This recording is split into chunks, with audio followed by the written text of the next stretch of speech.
Canada immigration में एक बहुत बड़ा धमाका हो चुका है। एक्सप्रेस एंट्री का नया ड्रॉ निकला है जिसमें कि इस बार सीआरएस स्कोर गिर कर पहुंच चुका है सिर्फ 379 पे। जी हाँ, आपने बिल्कुल सही सुना है, सिर्फ 397 पे सीआरएस स्कोर वालों को सीधा पीआर का इन्विटेशन मिल चुका है।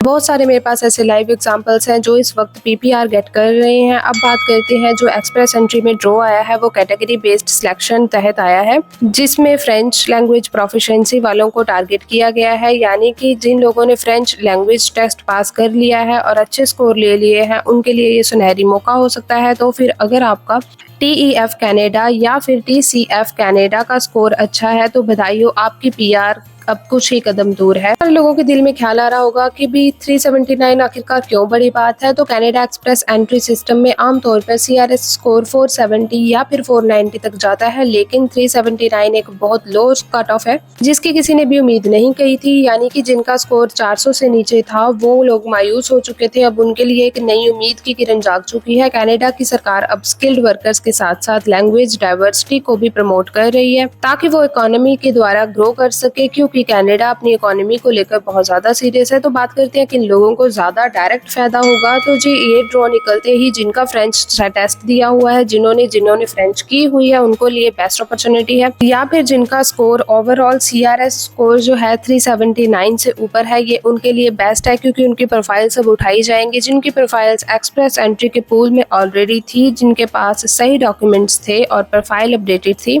वो इजीली अब इस चीज का फायदा उठा सकते हैं। अगर आपकी फ्रेंच वीक है लेकिन आप कनाडा में रहना चाहते हो यानी कि परमानेंट रेजिडेंस लेना चाहते हो तो ये एक बेस्ट मूव होगा, स्मार्ट मूव होगा अगर आप फ्रेंच की तरफ मूव हो जाते हैं, क्योंकि इसके अलावा और कोई भी तरीका नहीं है।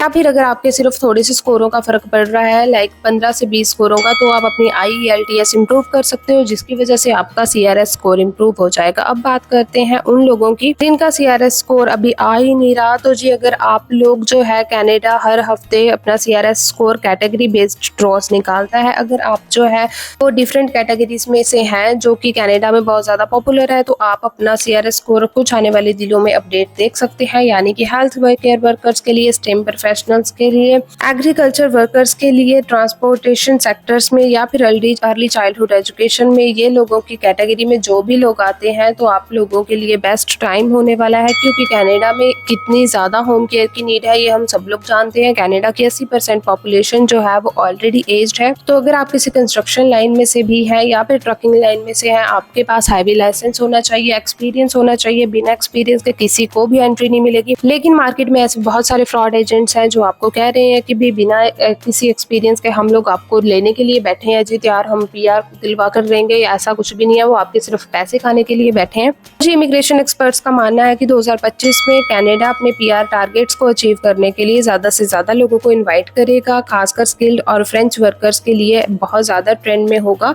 तो दोस्तों, अगर आपका स्कोर 379 के आसपास है, आपने फ्रेंच लैंग्वेज का टेस्ट दिया हुआ है या फिर आप कनाडा में फ्रेंच लैंग्वेज देना चाहते हो,